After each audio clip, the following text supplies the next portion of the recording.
Have you ever noticed a twisty curl at the end of a character? That is called a swash. In this video, we take a look at what they are and how to use swashes in fonts. So to define swashes in fonts, we need to go back to the 16th century. That's when they first appear in the first edition of The Prince by Machiavelli in Rome in 1532. Ludovico degli Arrighi was a scribe, type designer, and printer who later extended the swashes into metal type for capital letters. Swashes were inspired by handwriting and used as decorative elements.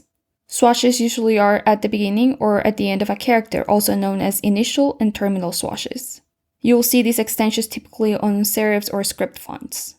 We can divide swash fonts into three categories. Swash capitals are used at the beginning of a sentence to create a beautiful drop cap or to start with a strong visual statement. Beginning and ending swashes are caps or lowercase characters with swashes that extend horizontally. And stylistic swashes are usually added to ascenders and descenders. You'll see these in letters like B, D, or P. You can find swashes as open type features and access them through the glyphs panel. Use swashes on logos, wedding invitations, and packaging to create a special type treatment.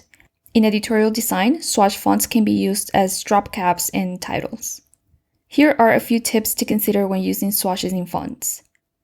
Try to stay away from swashes in the middle of words, as some might not flow as visually appealing as they need to.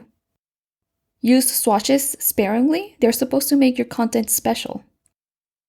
Avoid using all caps and swashes at the same time, it typically becomes illegible.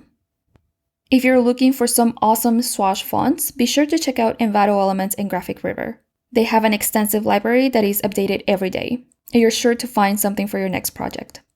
From all of us at Envato, thank you for joining us in this quick video, and we'll see you in the next one.